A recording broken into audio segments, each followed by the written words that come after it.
C ఆ పంచాయతీ లేదు మా పార్టీలో. నేను చాలాసార్లు కూడా చెప్పాను, మీరందరూ కూడా చూసింటారు, ఒక్కసారి కాదు కొన్ని వందల సార్లు చెప్పుంటాను.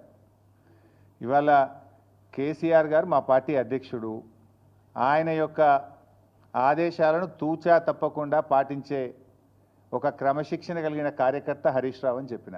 ఇది బహుశా వందల సభల్లో చెప్పిన, టీవీ డిస్కషన్స్లో చెప్పిన, ప్రెస్ మీట్లలో చెప్పిన, చిట్చాట్లో చెప్పిన, అనేక సందర్భాల్లో కూడా చెప్పిన. సో మీరు అన్నట్టు కేటీఆర్ గారికి నాయకత్వం అప్పచెప్తే స్వాగతిస్తాను, డెఫినెట్గా ఐ కోఆపరేట్.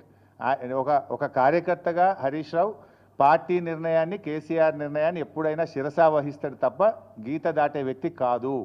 ఇది నా 25 ఏళ్ల రాజకీయ ప్రస్థానం చూపిస్తుంది. 25 ఏళ్ళ నుంచి నేను బీఆర్ఎస్ పార్టీలో ఉన్నాను. పార్టీ జెండా పుట్టుక నుంచి ఈ రోజు వరకు కేసీఆర్ గారి అడుగుజాడల్లో వారి సూచనలకు అనుగుణంగా పనిచేసేటువంటి ఒక కార్యకర్తగా హరీష్ రావు పనిచేసిండు, రేపు కూడా చేస్తాడు.